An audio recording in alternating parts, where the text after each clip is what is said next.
अस्सलाम वालेकुम। Direct line के साथ मैं हूं जवेरिया ज़ैद। नाज़रीन, अमरीका और ईरान के दरमियान इलेक्ट्रॉनिक दस्तखत तो हो चुके हैं, लेकिन मफाहमती याददाश्त भी तैयार हो गई है। पाकिस्तान की सालसी को दुनिया भर में सराहा जा रहा है, लेकिन सवाल ये है कि क्या वाकई मशरिक़ वस्ता अमन की तरफ बढ़ रहा है।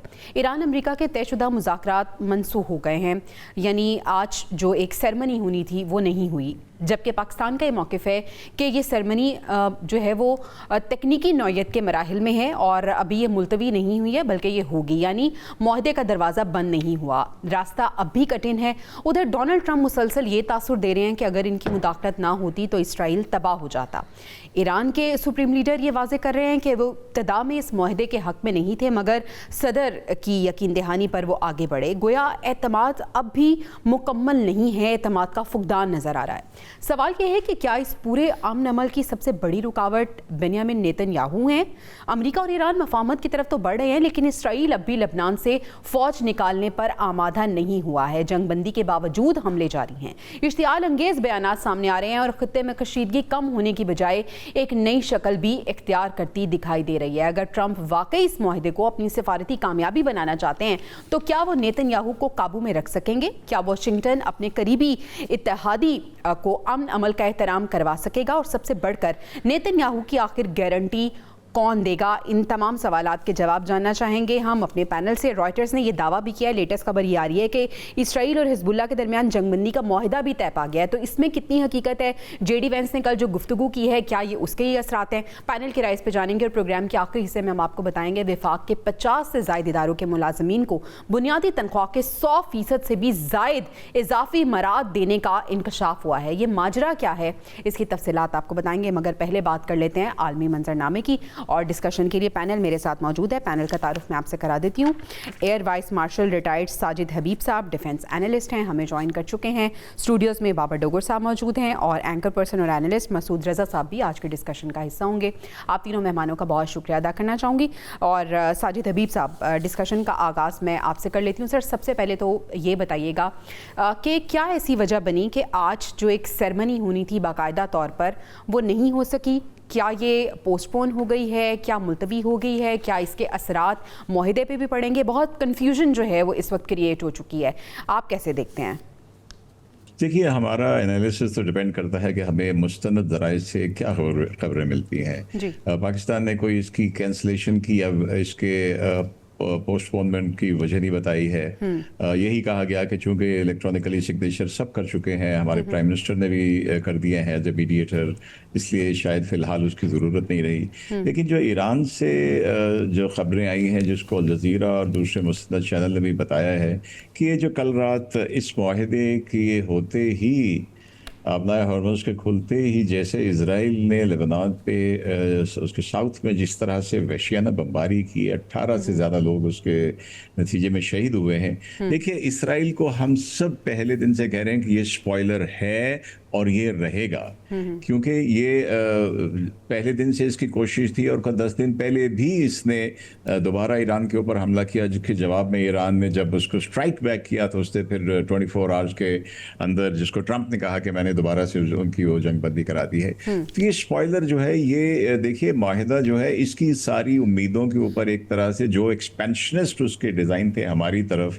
वहाँ से ईरान की तरफ, उसके ऊपर चूँकि पानी फिर गया, इसलिए वो मुसलसल इस चीज़ में लगा हुआ है। दूसरे, इसराइल ने भी देखा है कि पहली मरतबा अमेरिका में जो उनका सोशल मीडिया है, जो उनके बड़े बड़े पुराने एनालिस्ट हैं, वहाँ पे जिस तरह से इसराइल के ख़िलाफ़ एक लहर उठी है, जिसको मैं ज़ाती तौर पर गज़ा के शहदा के नाम से मंसूब समझता हूँ कि ये उनकी वजह से शुरू हुआ पूरी दुनिया में अमेरिका इसराइल के ख़िलाफ़। यहाँ तक कि फिर ट्रंप ने कह दिया कि everyone hates you, Bibi everyone hates you, everyone hates Israel. जी। और मार्को रूबियो का, जैसे अभी आपने बताया कि उसने जैसे कि कल कहा कि एक ही मुल्क है दुनिया में सुपर पावर जो उसकी एलाई है, तो मैं समझता हूँ कि ये जो इसमें कैंसलेशन एक तरह से पोस्टपोनमेंट हुई है, क्योंकि ईरान ने जाने से इनकार कर दिया जैसे ही वो हमला हुआ, और ईरान ने जाने से इनकार कर दिया। बिल्कुल सही। लेकिन मैं अपनी बात को इस तरह समअप करूंगा कि ईरान को थोड़ा सा तहम्मुल रखना चाहिए।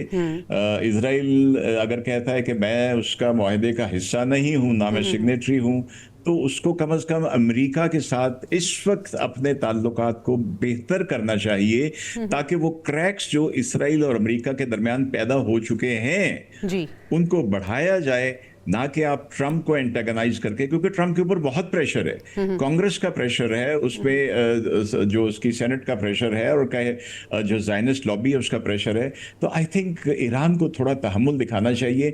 अगर इसराइल के पास हमला करने की, चूंकि वो मुआहिदा का हिस्सा नहीं है, तो भाई आपको कौन रोकता है? आप हिजबुल्लाह को और हमास को आप उनको वेपनाइज करते रहें और सो दैट वो काउंटर करते रहें। तो थोड़े से मेरे नजदीक ईरान को तहम्मुल की जरूरत है। बिल्कुल सही, आपका पॉइंट आ गया। मसूद साहब भी हमें ज्वाइन कर चुके हैं। मसूद साहब, इलेक्ट्रॉनिक दस्तखत हो चुके हैं, लेकिन अभी भी एतमाद का फुकदान क्यों हमें नजर आ रहा है? क्यों आज जो एक सेरेमनी थी वो नहीं हो सकी? क्या आप समझते हैं? बहुत शुक्रिया जवेरिया। मुख्तलिफ इसमें चीजें सामने आ रही हैं, लेकिन जो कुछ रिपोर्ट हुआ है और जो इत्तलात हैं उसके मुताबिक मैं आपको बताऊं जी जी कि ईरान का वफ्द यहाँ से ट्रैवल करके स्विट्जरलैंड जाता है, इसमें बड़े खतरात थे। अच्छा। और यही वजह है कि इलेक्ट्रॉनिकली सिग्नेचर्स किए गए, ताकि अगर खुदा न खास्ता किसी किस्म का मिसहैप हो तो भी मुआहिदा बरकरार रहे, ये ना हो कि सब कुछ खत्म हो जाए। क्योंकि स्पॉयलर्स ये चाहते थे कि यहाँ से जाने वाले लोगों को ही वो निशाना बनाए हवा में। इसीलिए आपने देखा कि स्विट्जरलैंड में भी मुकाम चेंज हुआ और एक दूर दराज जगह को मुंतखब किया गया, और फरीकैन की जानिब से, वो कि वहां पहले भी मीडिएशन के हवाले से तकरीबात मुनक्किद हो चुकी हैं, लेकिन उस मुकाम को रखा गया। फिर नो फ्लाई जोन बनाया गया, और यहाँ से जो गालिबाफ साहब और मसूद पज़ेश्कियान उनके वक्त को जाना था, इनके लिए नया स्पेशल रूट तैयार किया गया। रिवायती रूट से इनको नहीं जाना था। पाकिस्तान, कतर और ईरान ने मिलकर, स्विट्जरलैंड ने मिलकर मुख्तलिफ रूट तैयार किया था कि इनके जहाज को किसी किस्म का खतरा ना हो। जी। तो ये खतरात मौजूद थे। यही वजह थी कि सिग्नेचर जो है इलेक्ट्रॉनिकली हुए। इसकी एक वजह और थी, और वो ये कि डोनाल्ड ट्रंप की 14 तारीख को बर्थडे थी, और वो चाहते थे कि अगर इलेक्ट्रॉनिकली सिग्नेचर होने हैं तो 14 तारीख को इनिशिएट हो जाए। तो 14 तारीख को उन्होंने मांगा कि हमें ये मुआहिदा चाहिए। ईरान इस पे तैयार नहीं था, और वहां पर मामला फंस गया था, लेकिन मीडिएटर्स ने बीच में मिलकर एक राह निकाली और ईरान को कायल किया इस बात पर कि आप सुबह फजर के बाद दस्तखत करें, ताकि आपके पास 15 जून होगी और वॉशिंगटन में 14 जून होगी। तो वॉशिंगटन की 14 जून थी, यहाँ 15 जून थी। तो ईरान को ये मौका मिला कि जी हमने 15 जून को साइन नहीं किया, 14 जून को साइन नहीं किया, 15 जून को किया है, और उनको डोनाल्ड ट्रंप को ये कहने का मौका मिल गया कि ईरान ने मुझे बर्थडे गिफ्ट दिया है। तो उन्होंने इस मुआहिदे को इस तरह भी इस्तेमाल किया। तो इसमें बड़ी बारीकियां हैं, इसमें बड़ी अनाए हैं, इसमें बड़े खतरात हैं, और बुनियादी ये खतरा ही है। एक तो साइन हो चुके, कोई बड़े मिसाली ताल्लुकात है नहीं। ये जंग डोनाल्ड ट्रंप ने मुसल्लत की, तो डोनाल्ड ट्रंप के साथ किसी किस्म की, अगर आप कहें कि ईरान जो है वो लचक दिखाए, मुआहिदे की हद तक ठीक है, नुकसान की हद तक ठीक है, लेकिन जाती कि जो उनको बड़ी तकलीफ है तो उनके लिए कोई नरमी हो, तो ईरान इससे तैयार नहीं होगा।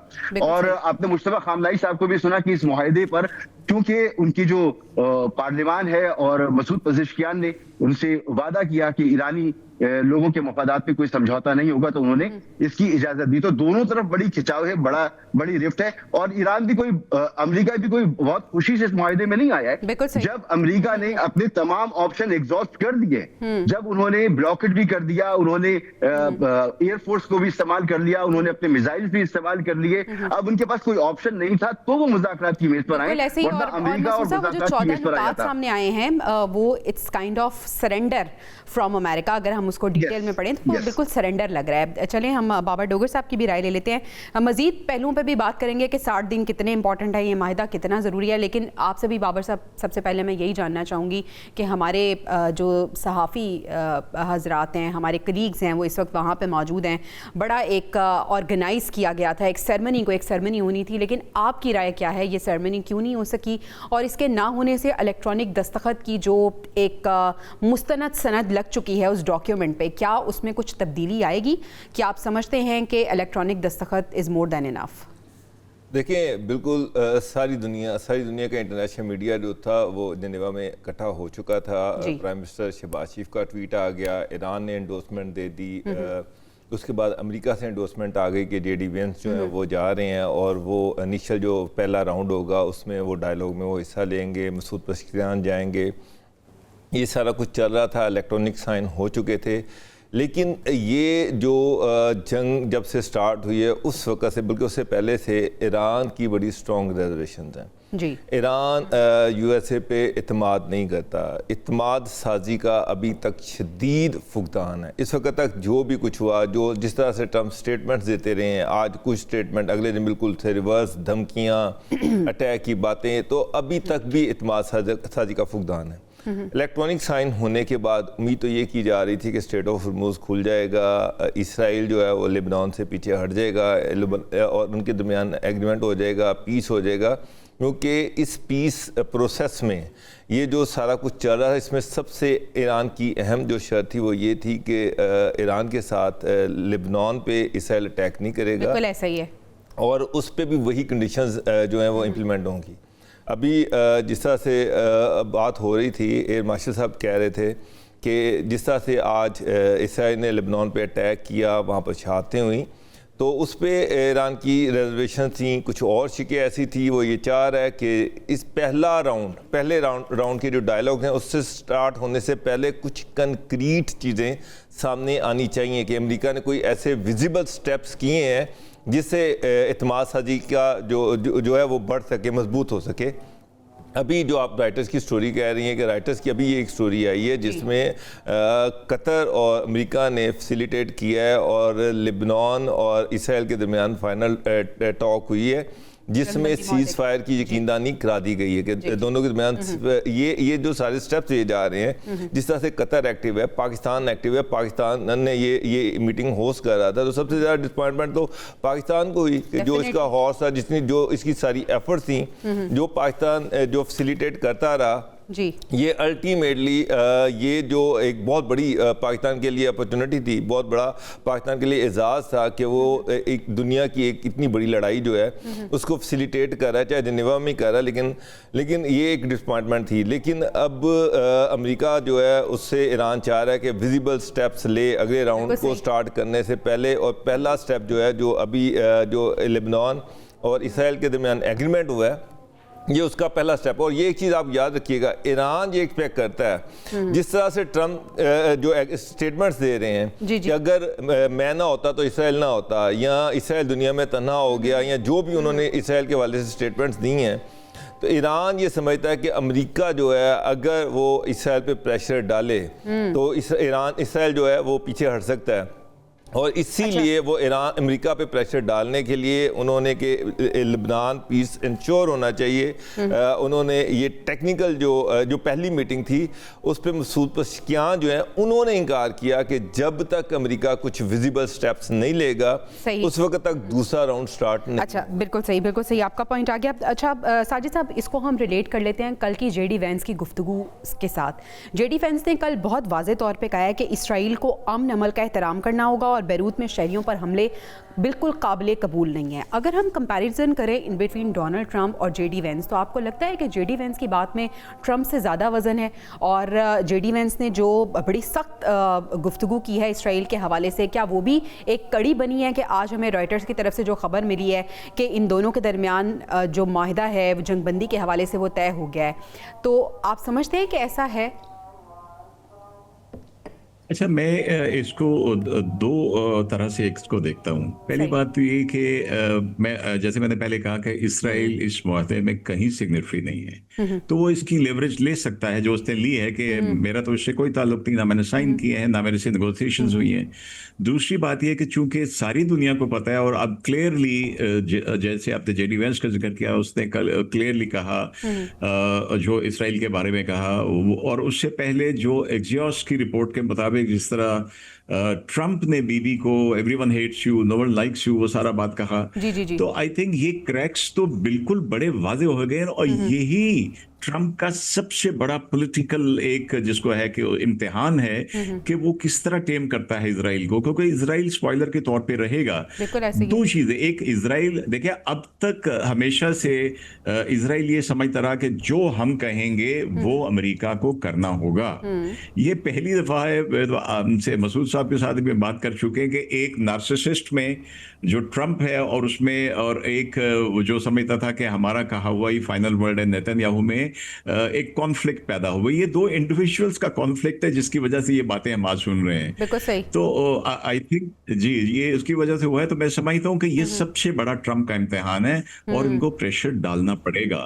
लेकिन फिर मैं कहूंगा कि ईरान को जब दो दुश्मनों में दरार पड़ रही हो तो जो निस्बतन आपके नजदीक आ रहा है उसको आपने शह देते हुए दरार को बढ़ाना है, एंटेगनाइज नहीं करना कि दोनों फिर मिल जाएं। वरना लेट मी से जस्ट वन वर्ड मिलिटरीली कि अमेरिका ईरान को मजीद तबाही से हमकनार करने के लिए किसी अरब मुल्क का मोहताज नहीं है। मसूद साहब, आप क्या समझते हैं, क्या ये सारा कुछ इंटेंशनली किया जा रहा है? क्या हम इसको एक चाल भी समझें? अभी जो रॉयटर्स की खबर आई है कि हिजबुल्लाह और इसराइल के दरमियान जंगबंदी माहिदा जो है वो तकरीबन तय पा चुका है और इसमें मीडिएटर का रोल प्ले किया है, कतर भी था, अमेरिका भी है और फिर JD वैंस की गुफ्तगू, ये सारी चीज़ें हमें नज़र तो आ रही हैं। लेकिन सर आप क्या समझते हैं ये 60 दिन कितने ज़्यादा ज़रूरी हैं और ये 60 दिन कितने ज़्यादा हैं इसराइल के लिए इस सब चीज़ों को सबोताज करने के लिए? साजिद हबीब साहब को सलाम। सर मुझे पता नहीं था आप मौजूद हैं, आपकी गुफ्तगू तो मैं सुनी थोड़ी सी। वालेकुम सलाम। तो जी अच्छा, देखिए ये ड्रामा है, ये एक्चुअल हो रहा है, ये तो पता चलेगा जब बातचीत आगे बढ़ेगी, ठीक है, मामलात आगे होंगे, कोई कॉन्क्रीट चीज सामने आएगी। इस वक्त जो हमारे पास मुआहिदा मौजूद है वो मुआहिदा पूरा ईरान की फेवर में हमें नजर आता है बहुत हद तक। अमेरिका इसमें हमें बहुत कुछ लूज करता नजर आता है। ट्रंप ने JCPOA मुअत्तल किया था ये कहकर कि ईरान अपने वो मिसाइल्स बना रहा है जिससे न्यूक्लियर वॉरहेड ले जा सकता है, लिहाजा उसका न्यूक्लियर प्रोग्राम जारी है। तो हमें उसके न्यूक्लियर प्रोग्राम को बिल्कुल खत्म करने के लिए मुआहिदा नए सिरे से करना होगा। इसी दौरान उसने यूरेनियम एनरिच किया, उसका मिसाइल प्रोग्राम आपने देख लिया कि कितना जबरदस्त है, उसने मजबूर कर दिया अमेरिका को। अब डोनाल्ड ट्रंप कह रहे हैं कि ईरान को हम नहीं रोक सकते कि वो अपना मिसाइल प्रोग्राम ना रखे, क्योंकि सारी दुनिया में मुल्क के बहुत से ममालिक के पास मौजूद है। तो अमेरिका इसमें हमें कुछ भी गेन करता नजर नहीं आ रहा, डोनाल्ड ट्रंप इसमें हमें कुछ भी गेन करते नजर नहीं आ रहे। साजिद हबीब साहब ने बिल्कुल दुरुस्त कहा कि अगर अमेरिका की तरफ से अब बेबसी का इजहार हो रहा है और वो मजबूर हो रहे हैं कि वो ईरान के इसराइल से अपने ताल्लुकात जो है उसमें कुछ सख्ती नजर आ रही है, तो ईरान को इसका थोड़ा सा फायदा उठाना चाहिए। लेकिन एतमाद का इतना बड़ा फुकदान है कि पहले मुआहिदा हो रहा था, मुज़ाकरात की मेज पर बैठे थे, एक बार नहीं, दो बार नहीं, 3 बार अटैक हो चुका है। अमेरिका और इसराइल को कभी दुनिया ने अलग नहीं देखा, दोनों को एक ही समझा है, एक ही समझा है। तो अभी भी नेतन्याहू और डोनाल्ड ट्रंप के दरमियान तो ताल्लुकात खराब हो सकते हैं, मगर इसराइल और अमेरिका के दरमियान ताल्लुकात खराब है ये अभी नहीं माना जा सकता। सही। तो जो अज़ाइम मौजूद थे वो अज़ाइम अपनी जगह मौजूद हैं, कुछ कॉन्क्रीट हो। अगर यही सब कुछ कोई और अरब मुल्क कर रहा होता तो डोनाल्ड ट्रंप अभी तक उस पर हमला कर चुके होते।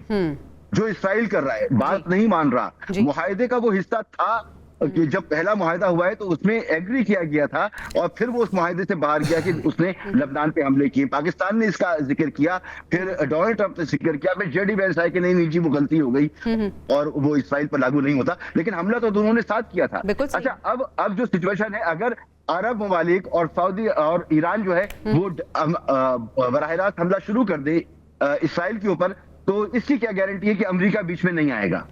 अगर अमेरिका बीच में आएगा तो इसका मतलब है कि उसकी शय उसको हासिल है। तो अभी बहुत सी चीजों को क्लियर होना जरूरी है, क्लियर हो जाए तो फिर पता चले कि वाकई ये अलग अलग हैं या एक हैं। बिल्कुल सही। बाबर डोगर साहब, अगर ट्रंप वाकई इस मुआहिदे को अपनी सफारती कामयाबी बनाना चाहते हैं तो कितना ज़रूरी है कि वो नेतन्याहू को काबू में रख सकें?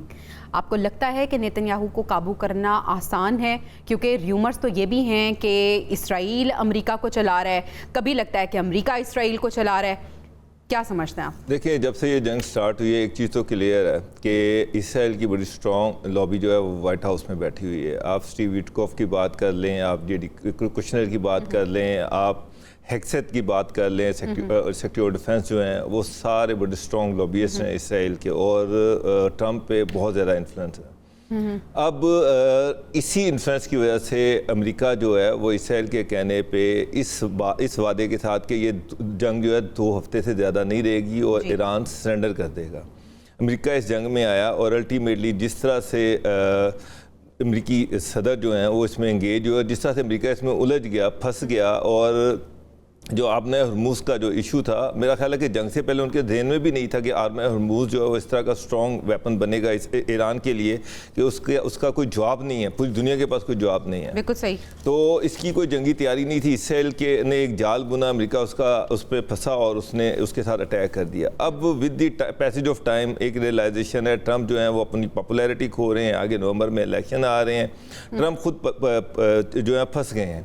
अभी आप अमेरिकन अखबारात पढ़ें तो उसमें ना सिर्फ ये कि जो अमेरिकन सदर हैं उन्होंने इसराइली जो सदर नेतन्याहू के साथ बड़ी हार्ड टॉक की है, उसके साथ साथ जो उसके लॉबिस्ट हैं वो भी पीछे हट गए हैं, चाहे वो हेक्सेथ हैं, चाहे कुशनर हैं जो उनके दामाद हैं, या फिर स्टीव विटकॉफ हैं, वो भी थोड़ा सा उनको भी उन्होंने पीछे किया है इसराइल से।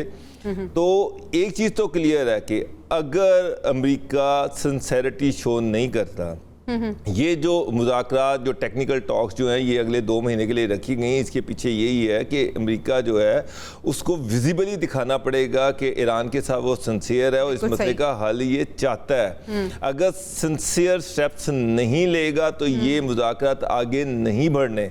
एक चीज़ तो क्लियर है कि ईरान जो है वो टाइम ले रहा है, वो देख रहा है, वो ऑब्जर्व कर रहा है।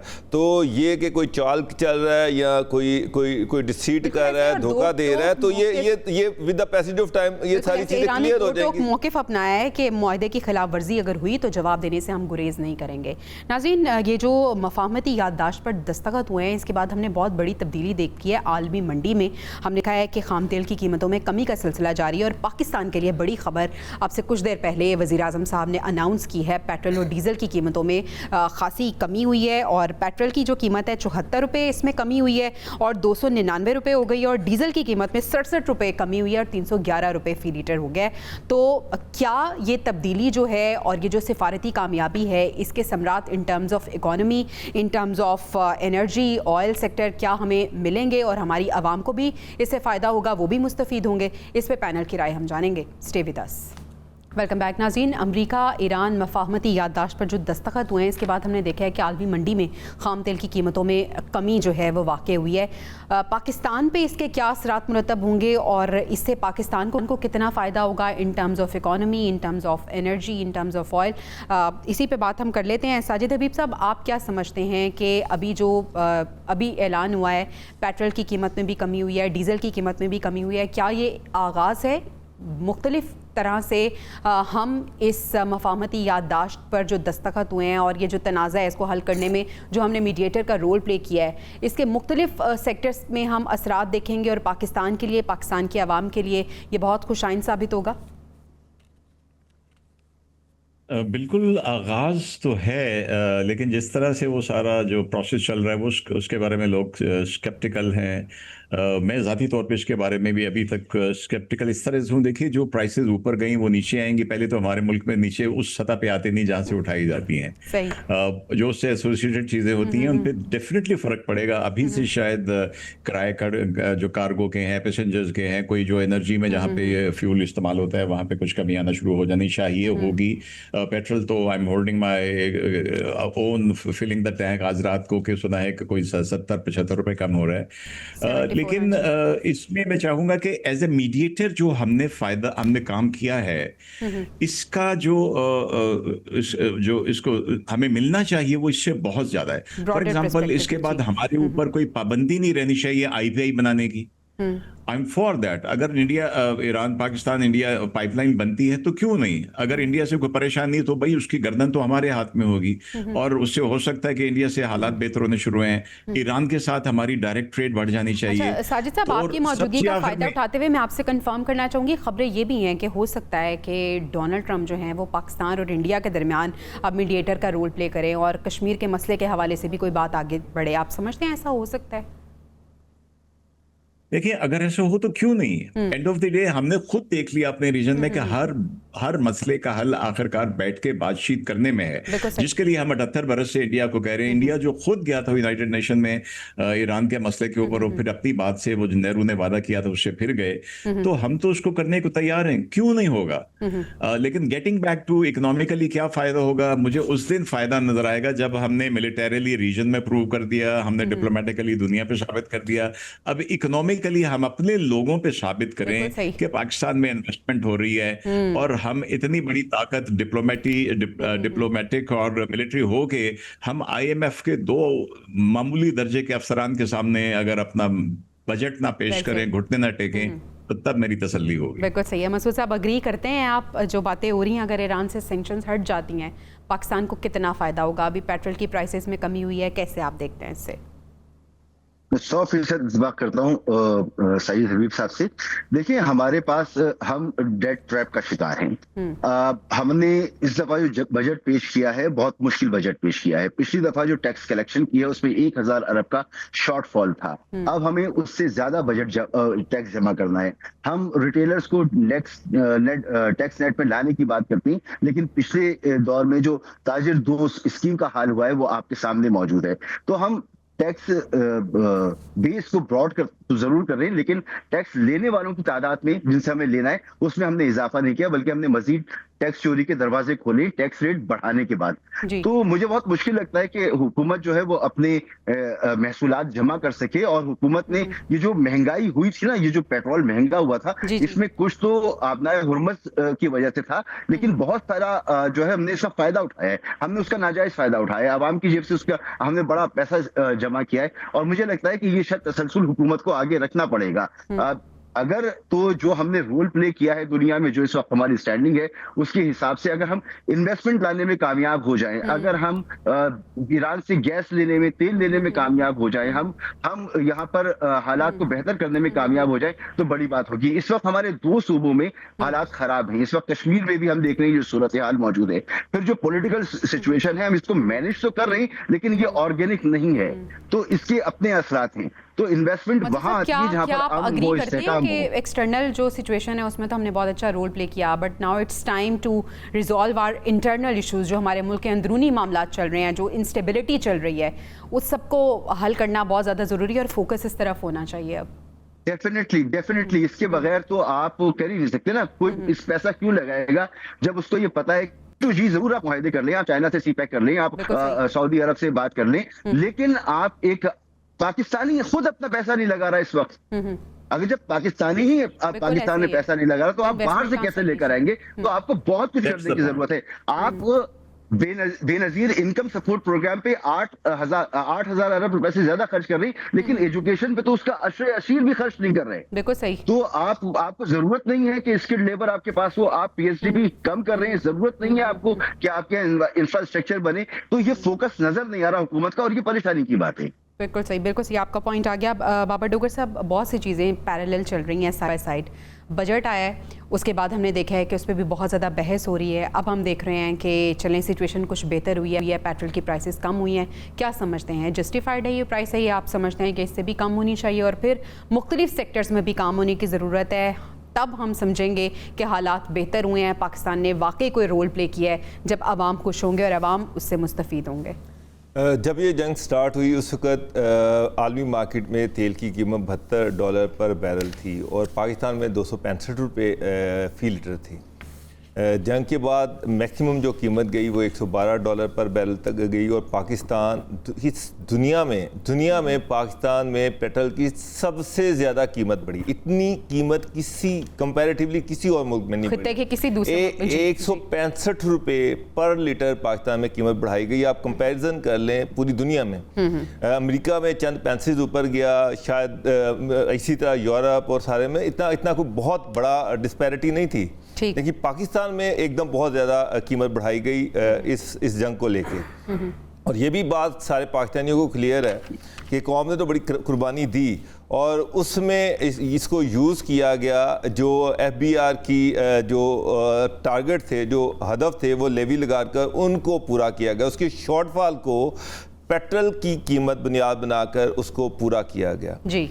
अब जो ग्रेजुअली जो कीमत कम हो रही है, 72 रुपये कम हुई है, अभी भी पेट्रोल जो है तकरीबन 300 रुपये लीटर है। और जिस तरह से इन्फ्लेशन इस सारे सिनेरियो में इन्फ्लेशन जो है वो डबल डिजिट में चली गई, डबल फिगर्स में चली गई, हर चीज़ महंगी हो गई, इकोनॉमिक साइकिल जो है वो आपका स्लो हो गया, आपकी ग्रोथ कम हो गई। तो इसको अब गवर्नमेंट को कुर्बानी देनी पड़ेगी। कौम ने तो कुर्बानी दे दी, इससे ज़्यादा क्या कुर्बानी देगी? कौम जो है वो 415 रुपये का लीटर भी पेट्रोल जो है वो बेचारी खरीदती रही, इन्फ्लेशन जो है उसको भी सहती रही, कोई सैलरीज में नहीं बढ़ी, कोई लोगों की आमदनी नहीं बढ़ी, लेकिन अखराजात जो हैं वो बेतहाशा बढ़ गए। अब गवर्नमेंट को स्टैंड लेना पड़ेगा। और सेकेंडली जो बात हो रही है, आपको इंटरनली जो है वो अपने हालात को बेहतर करना पड़ेगा। इंटरनेशनल मीडिएशन बहुत अच्छी बात है, दुनिया में को एक बड़ी जंग से बचाया, लेकिन पाकिस्तान के अंदर जो हालात हैं उनको भी साजगार करना पड़ेगा। वहाँ पर पॉलिटिकल स्टेबिलिटी लानी पड़ेगी, लॉ एंड ऑर्डर की सिचुएशन को बेहतर करना पड़ेगा। जो मर्जी कर लें, जितनी मर्जी मीडिएशन कर लें, अगर आपके अंदर हालात ठीक नहीं हैं, पाकिस्तान में एनेबलिंग बिजनेस एनवायरनमेंट नहीं है, पाकिस्तान में पॉलिटिकल स्टेबिलिटी नहीं है, तो दुनिया का कोई मुल्क आप में यहाँ आकर इन्वेस्टमेंट नहीं करेगा। तो ये सारे स्टेप्स लेने पड़ेंगे और ये बोल्ड स्टेप्स भी लेने पड़ेंगे, बड़े तगड़े फैसले भी करने पड़ेंगे। गवर्नमेंट को 3-4 हाथ आगे जाकर मामलात को बेहतर करना पड़ेगा, फिर बेहतरी आ सकती है। और इस चीज़ को मीडिएशन जो है खाली इसका कोई फ़ायदा नहीं है जब तक आप इसको ट्रांसलेट नहीं करते इकोनॉमिक सक्सेस में। और अगर इकोनॉमिक सक्सेस नहीं होती तो फिर तो वो 2-4 दिन का हमारे पास टाइम की कमी है। मैं बिल्कुल शॉर्ट आंसर आप तीनों से लेना चाहूँगी। ये जब से मुआहिदा हुआ है 4 दिन में 2 खरब ईरानी रियाल की ख़रीदारी हुई है। साजिद हबीब साहब क्या समझते हैं, इतनी बड़ी ट्रेडिंग हो रही है तो क्या जो लोग इसमें इन्वॉल्व हो रहे हैं क्या वो करोड़पति बनेंगे या कंगाल हो जाएंगे? क्या समझते हैं आप? जो हालात चल रहे हैं, जितनी अनप्रेडिक्टेबल सिचुएशन है, मुझे तो ये एक हिमाकत लग रही है जो धड़ाधड़ की जा रही है। That's what I can say. Masood साहब, आपकी राय लेना चाहूँगी। आप क्या समझते हैं, ये जो ट्रेडिंग हो रही है कितना फ़ायदा होगा उन लोगों का जो इसमें पार्टिसिपेट कर रहे हैं?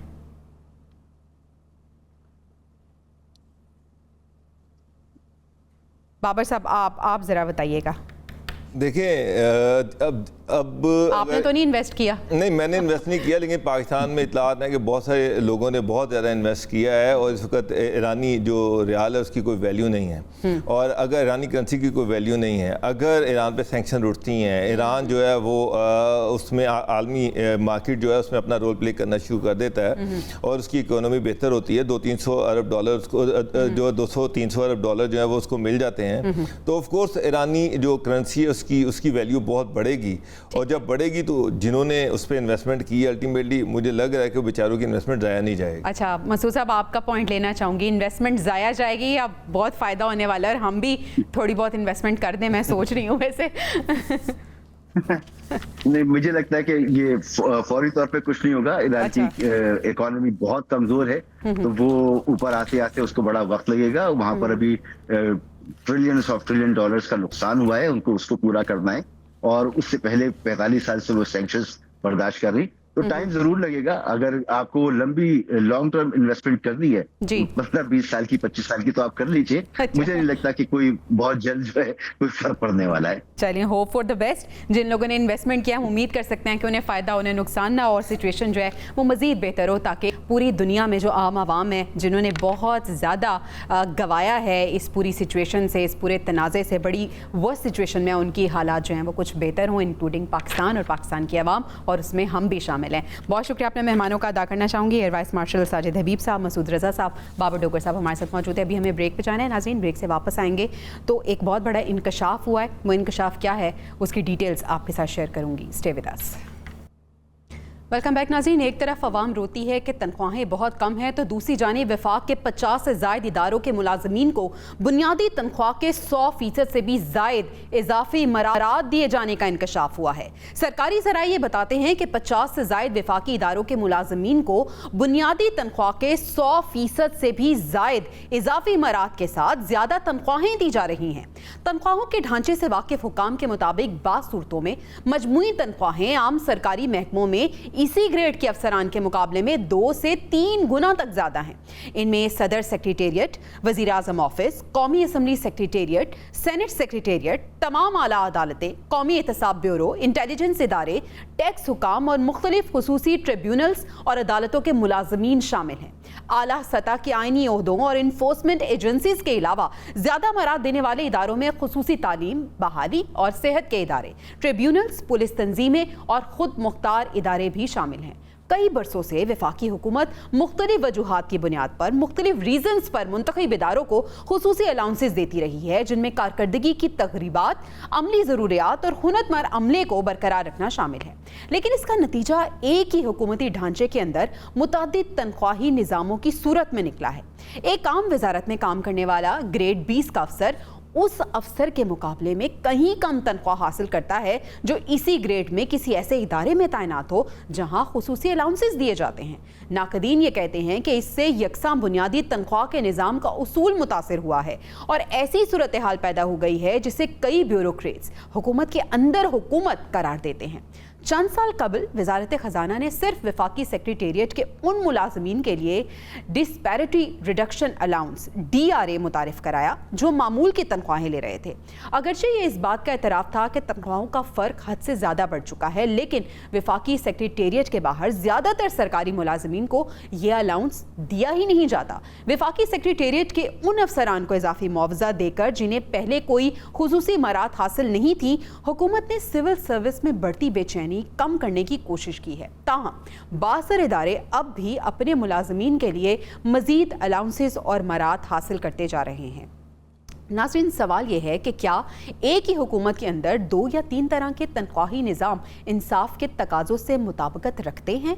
और जब हुकूमत आवाम को किफ़ायत शारी का दर्ज देती है तो क्या अपने ही इदारों के दरमियान बढ़ती हुई तनख्वाही खलीज बरकरार रखना दुरुस्त है या नहीं है? ये वो सवालात हैं जो हमेशा जन्म लेते हैं, लेकिन इन सवालों के जवाब कोई नहीं देता क्योंकि कोई भी ट्रांसपेरेंसी नहीं रखता। हर हुकूमत ये बातें तो करती है कि हर इदारा एक तरह से काम कर रहा है, लेकिन हर इदारा एक तरह से काम नहीं कर रहा। हर इदारे के अंदर रहने वाला जो मुलाजिम है, जो सरकारी तनख्वाह लेता है और एक ही रैंक पे है, वो एक जैसी तनख्वाह नहीं ले रहा और इससे बेचैनी बढ़ती है। इससे इस चीज़ में इजाफा होता है कि क्या ऐसी वजूहात हैं जिस पे खुसूसी अलाउंसेस बनाए जाते हैं और किन लोगों को खुसूसी अलाउंसेस दिए जाते हैं। क्या सरकारी इदारों में भी अमीर और गरीब का तबका आ गया है? क्या एक ही रैंक में रहने वाला हम कह सकेंगे कि ये 10 लोग एक ही रैंक से ताल्लुक रखते हैं, लेकिन इन 10 में से 7 अमीर हैं और 3 गरीब हैं क्योंकि उनकी तनख्वाहों में बहुत खासा फ़र्क है? ये वो सवाल हैं जो अवाम और वो लोग जो इससे इफ़ेक्ट हुए हैं वो ये सवाल कर रहे हैं और हुकूमत को इसका जवाब देना बहुत ज़रूरी है। इसी के साथ प्रोग्राम का इख्तिताम करती हूँ। इंशाल्लाह आपसे अगले हफ्ते मुलाकात होगी। अल्लाह निगहबान।